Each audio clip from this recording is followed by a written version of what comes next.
ಹುಟ್ಟಿದರೆ ಕನ್ನಡ ನಾಡಲು ಹುಟ್ಟಬೇಕು, ಮೆಟ್ಟಿದರೆ ಕನ್ನಡ ಮಣ್ಣ ಮೆಟ್ಟಬೇಕು. ನಮಸ್ಕಾರ, ಎಲ್ರಿಗೂ ಸ್ವಾಗತ. ಹೊಸ ದೆವ್ವದ ಕಥೆಯೊಂದಿಗೆ ಎಲ್ಲರೂ ಚೆನ್ನಾಗಿದ್ದೀರಾ ಅಂತ ಅಂದ್ಕೊಂಡಿದ್ದೀನಿ. ಈ ಒಂದು ಕಥೆಯನ್ನು ಪೂರ್ತಿಯಾಗಿ ಕೇಳಿ ಆಮೇಲೆ ನಿಮ್ಮ ಅನಿಸಿಕೆನ ಕಾಮೆಂಟ್ಸ್ ಮುಖಾಂತರ ತಿಳಿಸ್ಬೋದು. ಈ ಒಂದು ಘಟನೆ ಆ್ಯಕ್ಚುಲಿ ಆಗಿರೋದು ಬಂದ್ಬಿಟ್ಟು ಪಾವಗಡ ಹತ್ರ ಆಗಿರುವಂತಹ ಒಂದು ಘಟನೆ. ಸೊ ಪಾವಗಡದಲ್ಲಿ ಒಂದು ಚಿಕ್ಕ ಊರು ಅಂತಲೇ ಹೇಳ್ಬೋದು. ಸೊ ಆ ಊರಿನ ಹೆಸರು ಬಂದ್ಬಿಟ್ಟು ಗೋಣಿಪುರ ಅಂತ ಹೇಳಿ.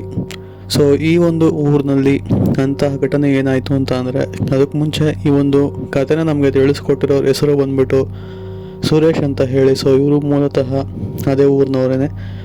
ಸೊ ಇವ್ರು ಹೇಳಿರೋ ಪ್ರಕಾರ ಕತೆ ಆ್ಯಕ್ಚುಲಿ ಆಗಿರ್ಬಿಟ್ಟು ಈ ಒಂದು ಊರಿನ ಒಂದು ಸಾಮಾನ್ಯ ವಯಸ್ಸಾಗಿರುವಂತಹ ಒಬ್ಬ ವ್ಯಕ್ತಿ, ಅಂದರೆ ಅವರು ಅಜ್ಜಿ ಅಂತಲೇ ಹೇಳ್ಬೋದು, ಅವರೊಟ್ಟಿಗೆ ಆಗಿರುವಂತಹ ಘಟನೆ.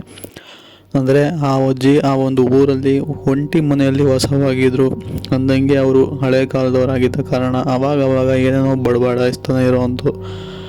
ಸೊ ಆ ಕಡೆ ಹೋಗಿ ಬರೋರ್ನೆಲ್ಲ ಒಂದು ಥರ ವಿಚಿತ್ರವಾಗಿ ನೋಡ್ತಿದ್ದಂತಹ ವ್ಯಕ್ತಿ ಅಂತಲೇ ಹೇಳ್ಬೋದು ಆ ಒಂದು ಅಜ್ಜಿ. ಯಾಕೆ ಅಂತ ಅಂದರೆ ಆ ಒಂದು ಅಜ್ಜಿಯ ಮನೆ ಏನಿತ್ತಲ್ಲ ಅದು ಒಂಟಿ ಮನೆ ಅಂತಲೇ ಹೇಳ್ಬೋದು. ಆ ಕಡೆ ಈ ಕಡೆ ಸುತ್ತಮುತ್ತ ಒಂದಷ್ಟು ದೂರಗಟ್ಟಲೆ ಯಾವುದೇ ಮನೆ ಕೂಡ ಲೊಕೇಟ್ ಆಗಿಲ್ಲ.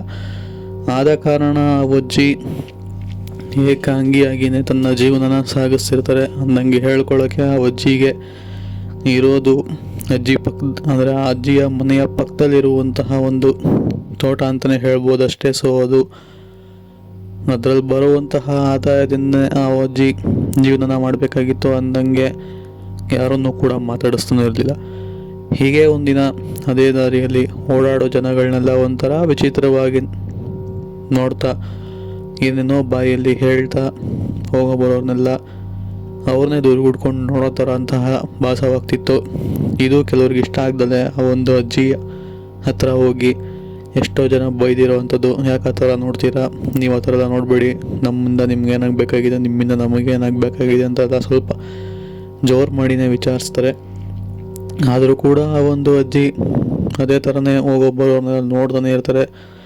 ಇದಾಗಿ ಸ್ವಲ್ಪ ಸಮಯದ ನಂತರ ಆ ಒಂದು ಊರಲ್ಲಿ ಇದ್ದಕ್ಕಿದ್ದಂಗೆ ತುಂಬಾ ಕೆಟ್ಟ ಘಟನೆಗಳ ನಡೆಯೋದಕ್ಕೆ ಶುರು ಆಗುತ್ತೆ. ಅಂದರೆ ಇದ್ದಕ್ಕಿದ್ದಂಗೆ ಆ ಒಂದು ಊರಲ್ಲಿ ಸಾಕೊಂಡಿರುವಂಥ ಹಸುಗಳಿರ್ಬೋದು, ಅವು ಒಂದೊಂದಾಗೆ ಮಾಯ ಆಗ್ತಿರುತ್ತೆ. ಅಂದರೆ ಯಾರು ಕತ್ಕೊಂಡು ಹೋದ್ರು ಅಥವಾ ಎಲ್ಲಿ ಹೋಯ್ತು ಅಂತ ಕೂಡ ಗೊತ್ತಾಗೋದಿಲ್ಲ. ಅದನ್ನು ಬಿಟ್ಟರೆ ಆ ಊರಲ್ಲಿದ್ದಂತಹ ಕೆಲವೊಂದು ನಾಯಿಗಳು, ಅದನ್ನು ಬಿಟ್ಟರೆ ಆ ಒಂದು ಊರಲ್ಲಿ ಸಾಕೊಂಡಿದ್ದಂತಹ ಎಮ್ಮೆಗಳಾಗಿರ್ಬೋದು, ಈ ಥರ ಸಾಕು ಪ್ರಾಣಿಗಳು ಏನೇ ಇದ್ರೂ ಕೂಡ ಒಂದೊಂದಾಗೆ ಮಾಯ ಆಗ್ತಾ ಬರ್ತಿರುತ್ತೆ. ಇದು ಯಾವುದೋ ಕಳ್ಳನೇ ಮೋಸ್ಟ್ಲಿ ಬಂದಿರಬೇಕು ಅಂತ ಹೇಳಿ ಆ ಒಂದು ಊರಿನವರು ಒಂದಿನ ನೋಡ್ತಾರೆ. ಬಟ್ ಏನೂ ಕೂಡ ಆಗೋದಿಲ್ಲ. ಪದೇ ಪದೇ ನೋಡೋದೇ ಇರ್ತಾರೆ. ಸುಮಾರು ದಿನಗಳು ಕಳೆದರೂ ಕೂಡ ಯಾವುದೇ ಪ್ರಾಣಿಗಳು ಕೂಡ ಕಾಣೆ ಆಗೋದಿಲ್ಲ. ಇದಾದ ಸ್ವಲ್ಪ ದಿವಸ ನಂತರ ಎಲ್ಲ ಸರಿ ಹೋಗಿರ್ಬೋದು ಬಿಡು ಅಂತ ಹೇಳಿ ಪುನಃ ಅವರು ದಿನನಿತ್ಯ ಕೆಲಸಗಳೆಲ್ಲ ಮುಗಿಸ್ಕೊಂಡು ರಾತ್ರಿ ಹೊತ್ತು ಮಲ್ಕೊತಾನೆ ಇರ್ತಾರೆ. ಅದು ನೆಕ್ಸ್ಟ್ ಡೇಯಿಂದನೇ ಮತ್ತೊಮ್ಮೆ ಸಾಕು ಪ್ರಾಣಿಗಳೆಲ್ಲ ಕಾಣೆ ಆಗೋದಕ್ಕೆ ಶುರು ಆಗ್ತಿರುತ್ತೆ. ಸೊ ಇದನ್ನೆಲ್ಲ ಗಮನಿಸಿದಂತಹ ಒಬ್ಬ ವ್ಯಕ್ತಿ, ಅಂದರೆ ಆ ಒಂದು ವ್ಯಕ್ತಿ ಹೆಸರು ಬಂದ್ಬಿಟ್ಟು ಸುಮುಖ ಅಂತ ಹೇಳಿ. ಈ ಒಂದು ವ್ಯಕ್ತಿ ಸ್ವಲ್ಪ ಚಿಕ್ಕ ವಯಸ್ಸಿನವನು ಅಂತಲೇ ಹೇಳ್ಬೋದು. ಅವನು ಆ ಒಂದು ವಯಸ್ಸಾದಂತಹ ಅಜ್ಜಿ ಎಲ್ಲ ಹಸು, ನಾಯಿ ಅಥವಾ ಇನ್ನೂ ಸಾಕು ಪ್ರಾಣಿಗಳೇನಿರ್ತಾವಲ್ಲ ಅದನ್ನೆಲ್ಲ ನೀಟಾಗಿ ಬಿಚ್ಕೊಂಡು ಕರ್ಕೊಂಡು ಹೋಗ್ತಿರೋದನ್ನ ನೋಡ್ತಾನೆ. ಸೊ ನೋಡಿ ಆ ಅಜ್ಜಿನ ಹಿಂದೆಗಡೆ ಫಾಲೋ ಮಾಡ್ಕೊಂಡು ಹೋಗಿ ಆ ಅಜ್ಜಿಯ ಮನೆ ಹಿಂದೆಗಡೆ ಹೋಗಿ ನೋಡಿದಾಗ ಗೊತ್ತಾಗುವಂಥದ್ದು ಎಲ್ಲ ಪ್ರಾಣಿಗಳ ಚರ್ಮಗಳೆಲ್ಲ ಆ ಅಜ್ಜಿಯ ಮನೆಯಿಂದ ಬಿದ್ದಿತ್ತು. ಹಾಗೆ ಅಲ್ಲಿದ್ದಂತಹ ಎಲ್ಲ ಪ್ರಾಣಿಗಳು, ಕಾಣೆ ಆಗಿದ್ದಂತಹ ಪ್ರಾಣಿಗಳೆಲ್ಲವೂ ಕೂಡ ಚರ್ಮ ಅಂದರೆ ಸತ್ತೋಗಿತ್ತು, ಅದರ ಚರ್ಮಗಳೆಲ್ಲ ಅಲ್ಲಿತ್ತು. ಇದು ನೋಡಿದಂತಹ ಒಬ್ಬ ಹುಡುಗ ಊರಿನೆಲ್ಲರಿಗೂ ಕೂಡ ವಿಷಯ ತಿಳಿಸ್ತಾನೆ, ಈ ಒಂದು ಅಜ್ಜಿನೇ ಕತ್ಕೊಂಡು ಹೋಗ್ತಿರೋದು ಅಂತ ಹೇಳಿ. ಕೊನೆಗೆ ಊರವರೆಲ್ಲೂ ಸೇರಿ ಆ ಒಂದು ಅಜ್ಜಿ ಹತ್ರ ಹೋಗಿ ಕೇಳಿದಾಗ ಆ ಒಂದು ಅಜ್ಜಿ ವಿಚಿತ್ರ ಧ್ವನಿಯಲ್ಲಿ, ನಾನು ಇದನ್ನೆಲ್ಲ ನನ್ನ ಒಂದು ಸ್ವಂತಕ್ಕೆ ಬಳಸ್ಕೊಂಡಿರುವಂಥದ್ದು ಅಂತ ಹೇಳ್ತಾರೆ, ಒಂಥರ ಗಟ್ಟಿ ಧ್ವನಿಯಲ್ಲೇ. ಹಾಗೆ ಆ ಸತ್ತಂತಹ ಪ್ರಾಣಿಗಳೆಲ್ಲ ಆ ಅಜ್ಜಿ ಸಾಯಿಸಿರೋವಂಥದ್ದೆಲ್ಲ ಬದಲಾಗಿ ಆ ಒಂದು ಅಜ್ಜಿ ಆ ಒಂದು ಮನೆಯಲ್ಲಿನೇ ಒಂದು ಆತ್ಮವನ್ನು ಕೂಡ ಇಟ್ಕೊಂಡಿರ್ತಾರೆ. ಆ ಒಂದು ಆತ್ಮಕ್ಕೆ ಊಟ ಬೇಕು ಅಂದಾಗೆಲ್ಲನೂ ಕೂಡ ಈ ಒಂದು ಅಜ್ಜಿ ಹೋಗಿ ಹಿಡ್ಕೊಂಬಂದು ಆ ಪ್ರಾಣಿಗಳ ರಕ್ತನ ಆ ಒಂದು ಆತ್ಮಕ್ಕೆ ಕೊಡ್ತಿರೋವಂಥದ್ದು. ಅಂದಂಗೆ ಈ ಅಜ್ಜಿಗೆ ಹಳೆ ಕಾಲದವರಾಗಿದ್ದ ಕಾರಣ ಮಾಟ ಮಂತ್ರಗಳ ಬಗ್ಗೆ ತುಂಬಾ ಜ್ಞಾನ ಇತ್ತು ಅಂತಲೇ ಹೇಳ್ಬೋದು.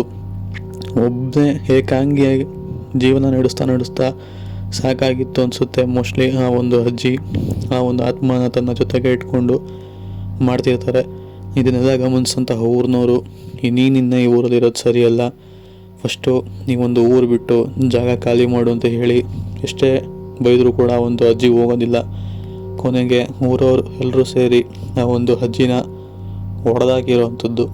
ಹೌದು, ಅವರೇ ಸ್ವತಃ ಒಂದು ಅಜ್ಜಿನ ಹೊಡೆದಾಕಿ ಅವರ ಆತ್ಮನ ಅಥವಾ ಅವರ ದೇಹನ ಆ ಒಂದು ಮನೆಯಲ್ಲೇ ಊದಾಕಿ ಕೊನೆಗೆ ಆ ಒಂದು ಮನೆಗೆ ಒಬ್ಬ ಪೂಜೆ ಮಾಡುವಂತಹ ವ್ಯಕ್ತಿಗಳನ್ನ ಕರ್ಕೊಂಬಂದು ದಿಗ್ಬಂಧನಗಳನ್ನ ಹಾಕಿಸಿ ಸುತ್ತ ಒಂದು ಮುಳ್ಳಿನ ಬೇಲಿನ ಕೂಡ ಹಾಕಿಸಿ ಬಿಟ್ಟಿರುವಂಥದ್ದು. ಈಗ ಅಲ್ಲಿ ಯಾರೂ ಕೂಡ ಓಡಾಡೋದಿಲ್ಲ. ಇದು ಆ್ಯಕ್ಚುಲಿ ಆಗಿರುವಂತಹ ಘಟನೆ. ಈ ಒಂದು ಕತೆ ಇಷ್ಟ ಆಗಿದೆ ಅಂತ ಅಂದ್ಕೊಂಡಿದ್ದೀನಿ. ಇಷ್ಟ ಆಗಿದ್ರೆ ಲೈಕ್ ಮಾಡಿ, ಹಾಗೆ ನಮ್ಮ ಚಾನಲ್ಗೆ ಸಬ್ಸ್ಕ್ರೈಬ್ ಆಗಿಲ್ಲ ಅಂತಂದರೆ ಈ ಕೂಡಲೇ ಸಬ್ಸ್ಕ್ರೈಬ್ ಕೂಡ ಮಾಡ್ಕೊಳ್ಳಿ. ಸಿಗೋಣ ಮತ್ತೊಂದು ಹೊಸ ದೆವ್ವದ ಕಥೆಯೊಂದಿಗೆ. ಅಲ್ಲಿವರೆಗೂ ಟೇಕ್ ಕೇರ್, ಗುಡ್ ಬೈ.